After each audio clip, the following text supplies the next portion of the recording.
You've talked about managing people, and primarily that's what you do, right? Is that as a medical superintendent, that's your biggest role? Yeah, that's my biggest role, managing people, listening people. Yeah. That's what I do. That's my day goes. Yeah. every day. How is it?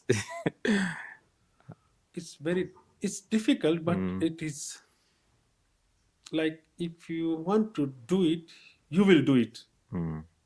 Yeah, you need to know, like,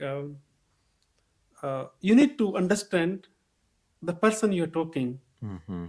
Okay, the moment you understand that person, the moment you feel that person's feeling or the emotions, and then you understand why this person is doing this, it becomes so easy. But most of us, what we do, we don't even listen the person. We treat everyone the same. Yeah, we treat everyone the same, but you can't do the Can't do conflict. that. Conflict management is very important. Yeah, yeah. Yeah, you see, we are working in a healthcare organization. We are working with the professionals. Yeah, yeah. You see, they're not lay person. They are professional in their They're field. qualified to do what they're doing. They are qualified to do what they're supposed to do. So, and then when you have a professional, you have more conflicts. Mm-hmm. Okay, people, they said, I am the only one. So, okay, who is that person To tell me this. to tell me to do this thing? Yeah, yeah. Yeah, so those are the challenges we face. Every organization face this. Yeah, yeah. So that's where you come, and you bring all of them together, Yeah. just to focus on that patient. Yeah, because I know, I know they're speaking It's of difficult. Yeah, the thing you said that I am the only one. At Nairobi West, you have some very big consultants, big name Yes. consultants. Yeah, and some of them are much older than you. You know. Yeah.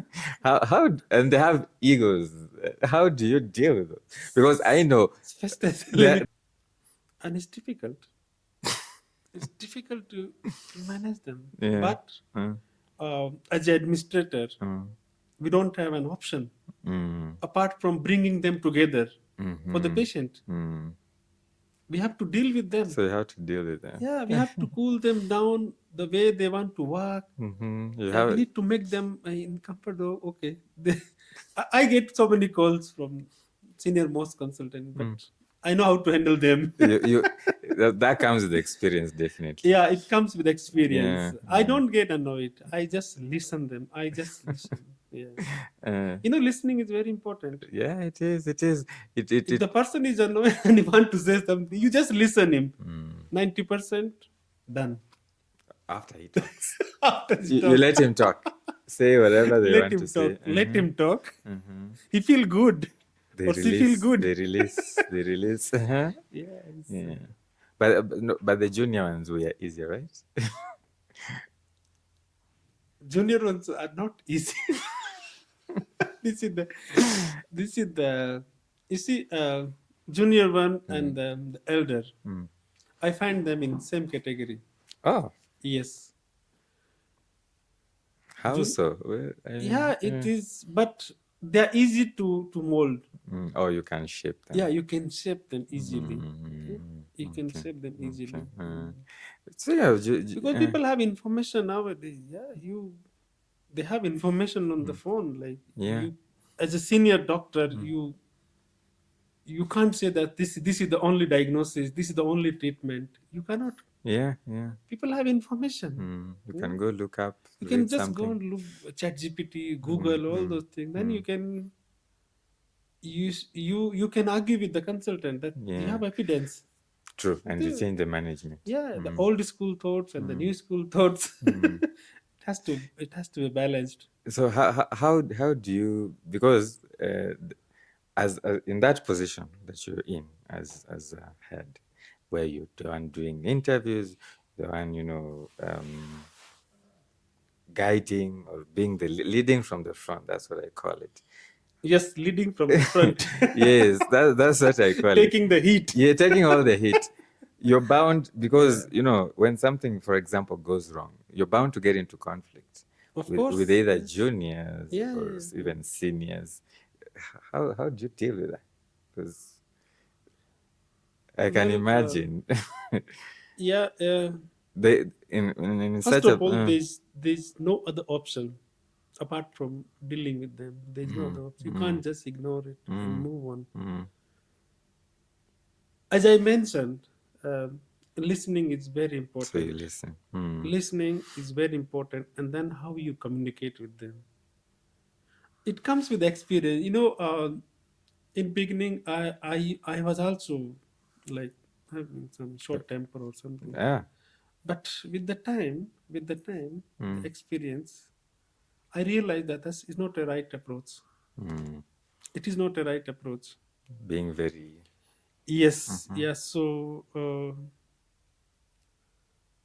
that's why slowly I have changed my approach. okay. Yeah, like I used to make some impulsive decision, but it doesn't help in long run. It doesn't help in long run. Yeah. So it's about like your everything about your communication. Yeah. Yeah, how you communicate. Yeah. Very important. Yeah, Very important. and the different models of communication. That you said you're going back to school. You said so. Is that what So you the yeah, things you learn in it school? has to be like communication has to be both side. Mm. It's not only one. I said, Dr. Festus, you just go and do it. No, Dr. Festus has to communicate or give me feedback. Like, why are you saying this thing? Yeah. You see, it's It's not one way it's not direction. one way. It has to be two way. Mm. Yeah, which helps in making the right decision. Yeah, both clinically and administratively. And administratively. Okay. All right. Okay. So, there's something I really wanted to. You've talked about the management side, and you're saying the most important thing is to manage the people, and managing people is communication, right? It's communication. number It one. is communication. How about the business side of it? We're focusing on the patient, but to stay afloat, for the hospital to grow from 45 beds to more than 400, Yeah. there is money involved. So Yes. with you, what's the business model like? So you see, in any healthcare organization, for a successful healthcare organization, we need to focus on four things. Four things. Four things. The first thing, operational efficiency. Your operation has to be efficient, meaning once the patient enter in the hospital, how you deal with that patient before he reach to the clinical service area, how you deal with this patient, how you communicate, how you receive, how you guide him, okay, how you register him, how you make him to pay, how you communicate with the insurance to pay for him. So those are and then it has to be like the turnaround time, it has to be minimal. Okay, so that is the operation has to be very efficient. Okay, the patient journey, it has to be very efficient. Waiting time, okay, waiting time for all like doctor's consultation, lab report, radiology report. Okay, those are the things. The second thing, the hospital should focus on their clinical outcomes, the quality of care. Quality of care is very important. Patient's recovery. Patient recovery is very important. Your clinical outcome has to be on top to sustain that healthcare organization. If you don't have a good clinical outcome, the organization will fail. It will. It will, because you're primarily there to treat patients. Of course, yeah. Then the third thing is your patient experience. Experience. There are two things here: the patient satisfaction and experience. Okay. A patient can be satisfied with your service, but he may not have a good experience. You see? So a healthcare organization should focus on both satisfaction and experience. Experience meaning like how was the patient stay in the hospital? Okay, you come for let's say for a CT scan or a PET scan. Let's say, because we recently launched a PET scan, which is nice. artificial intelligence enabled PET scan, the first kind of in this region of Africa. Congratulations. Yeah, thank you. So if you come for a PET scan in, for example, Nairobi West Hospital, so you'll get a PET scan done, you'll get a report, okay, within the defined TAT, and the client he will be satisfied, okay. But as I mentioned, experience. That is What was the satisfaction. experience for that client? Like, how was he received in the hospital? How was he allowed to sit somewhere, and how long did he wait? And what happened after that? How our did the people people talk interacted to? with Yeah, him, exactly. like our registration, billing, the nurse, the doctor, the technician, okay, and how was his exit? So that is the experience. You can satisfy a patient by having robots in the hospital. Yeah. They'll do the job. They'll do the job. PET scan will be done. Yeah, PET scan will be done. The robots will guide you, go there, go there, go there, and done. Yeah. But what was your experience? Human. That experience comes with the human interaction. So that's what we focus in our hospital. We focus on patient experience. And that is one of the reasons you asked me how this hospital grown from 45 bed to 400 beds. Yeah. So that's the one of the factor in the growth of this hospital. The fourth thing is financial sustainability. It is very important. Running a hospital is not easy. It is not. There's an infrastructure cost. Yeah. You bring a technology, you bring skilled people, you invest in training, you invest in retaining those people. Yeah. Okay. And then you, as I mentioned, external stakeholder like suppliers. We use so many things. So you need to have a good relationship. You need to pay them with timely. the external stakeholders. So your operation does not get disrupted. They might decide they're not bringing medication. It happened. It happened. Like external stakeholders are very important.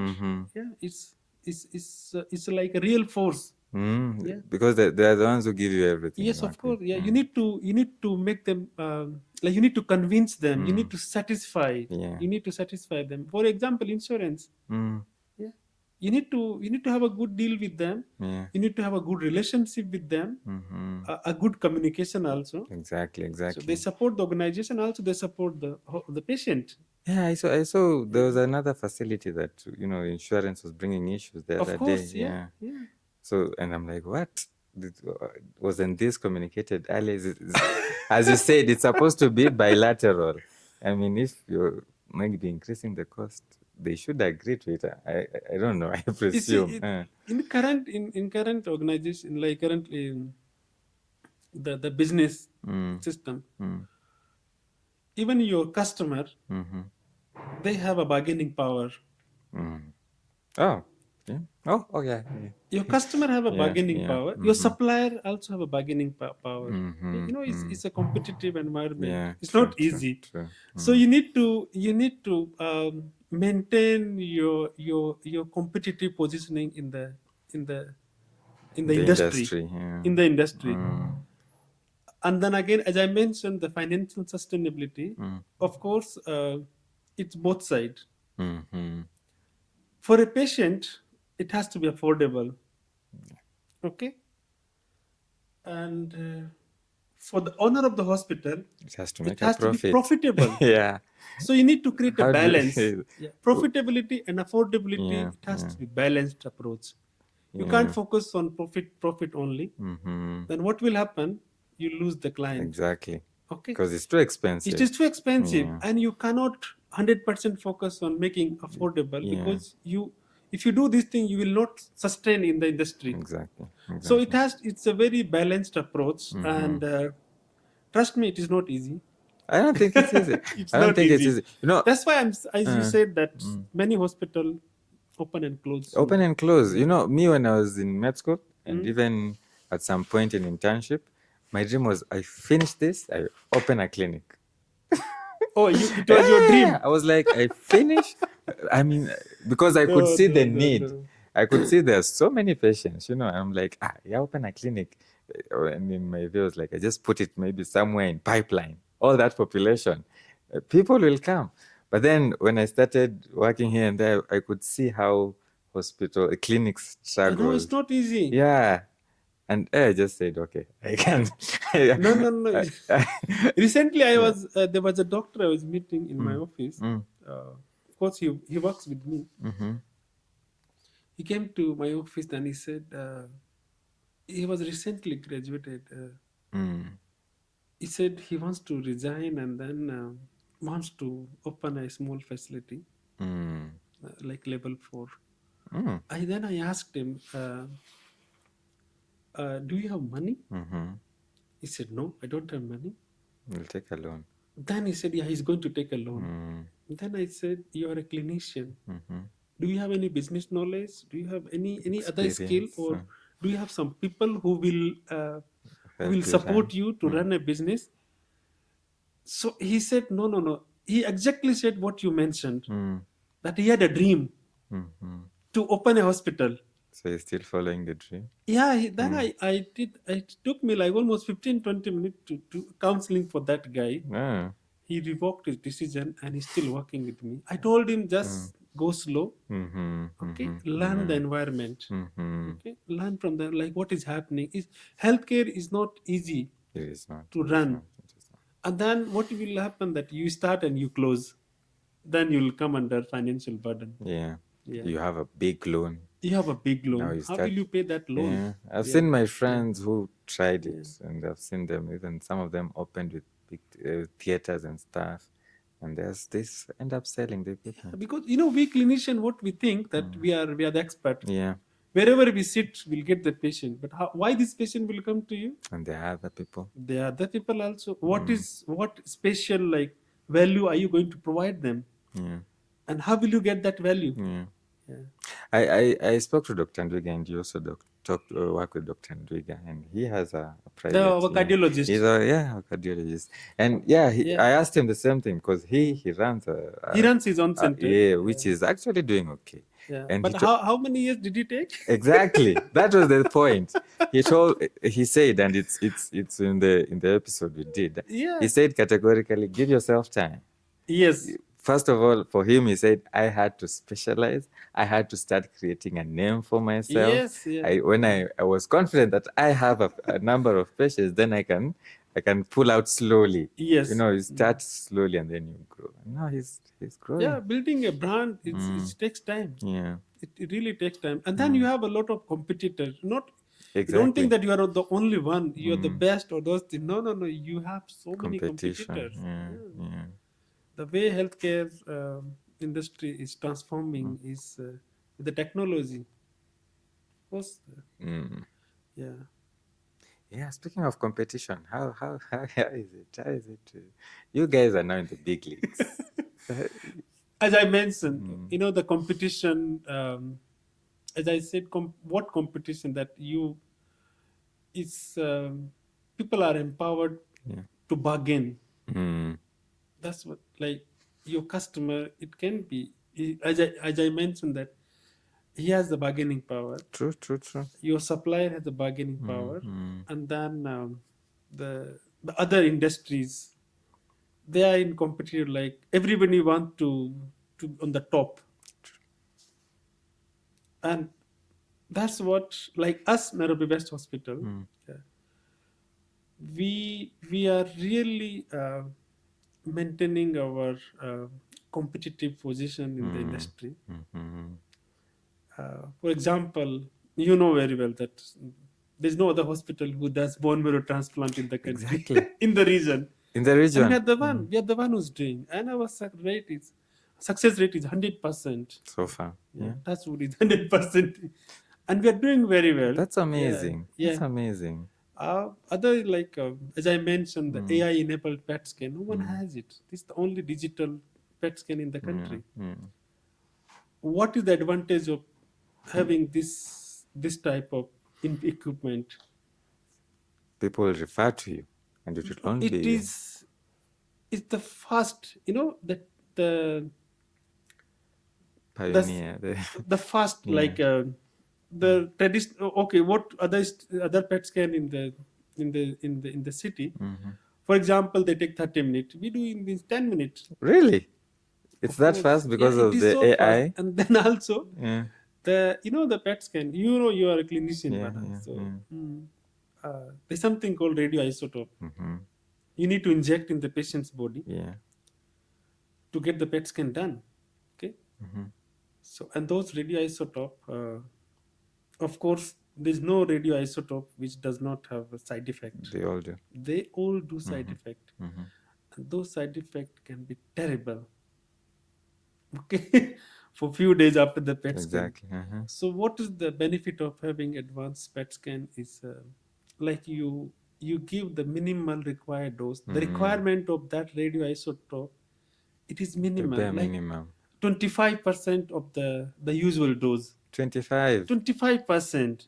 So the side effect is really Yeah, so you can minimal. imagine the patient walk home as the patient comes in the hospital like normal. There are no side effects. And they go home. They go home, and also it protect the environment. Radioisotope, Yeah, yeah, it's radiation. because the patient become a source of radiations, As they're because walking it is in around. the body. Yes. Whenever they go to private car, because there is a driver, they are co-passenger, they are family member. I mean, they go matatu, there are so many passengers. So that patient after the PET scan is become a source of radiation. If it's too much. It can affect other people. True. Yeah. So that's why minimizing the dose of radioisotope, the aim is to reduce the side effect and protect the surroundings. Wow. Yes. What informs these decisions to go that big? Because I'm just thinking, bone marrow transplant never been done in the country, but then Yes. you make that. I know we do renal transplants in KNH, but also Nairobi West Hospital. Yeah, we do renal transplant. Yeah, I mean, that's such a bold step. Is there no fear of, Why? like It's just a confidence. if it goes wrong, I mean, because it's the first time. No, but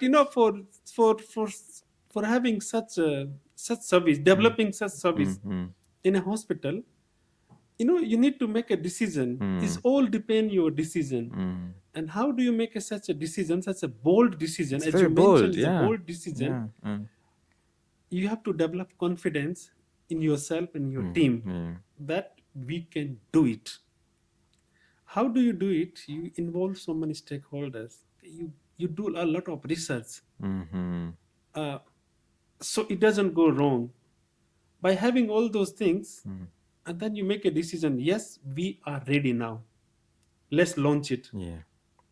Yeah, I remember during when you were preparing When to we start launched in 2022, PMT, of it course. was it took a long time. It took took a long time. time. Yeah. The ward had to be isolated. This is where it will be done, and we'll start this way. The patient had a lot of Have you seen the bone preparation. marrow transplant? It's the state of art in the city. It's amazing. It's amazing. Yeah. There's no even the air cannot enter in that unit. Exactly. Air cannot enter. It has its own lift. Forget about the human being. Even air cannot enter in that unit. Yeah.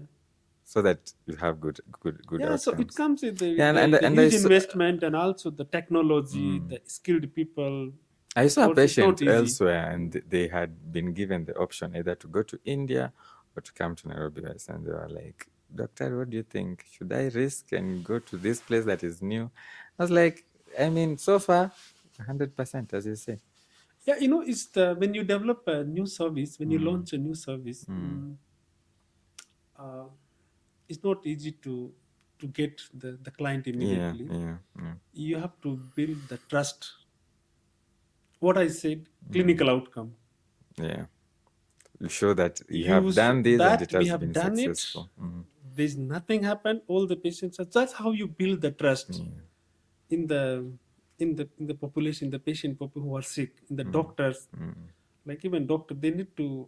I know a non-bone marrow transplant physician always think about, like, should I advise this patient to this facility or should I send abroad? Yeah, because it's their patient and they want their good patient. good So outcomes. building trust is very important. Yeah. to sustain that program, and that's what we do. Yeah. And you see, it's what do you say? It's f- like what you're saying for the other clinicians to have confidence to send their patients there. They've seen this hospital be very small. They've seen, just the other day, Yes, yeah, that's the this other was day. a 45 bed, and now you're telling me they're doing bone marrow They're doing transplant. bone marrow transplant. When the It's big boys difficult. that have been here have not even done it, what do you mean? Because Of course, it will take time. Yeah. It will take time.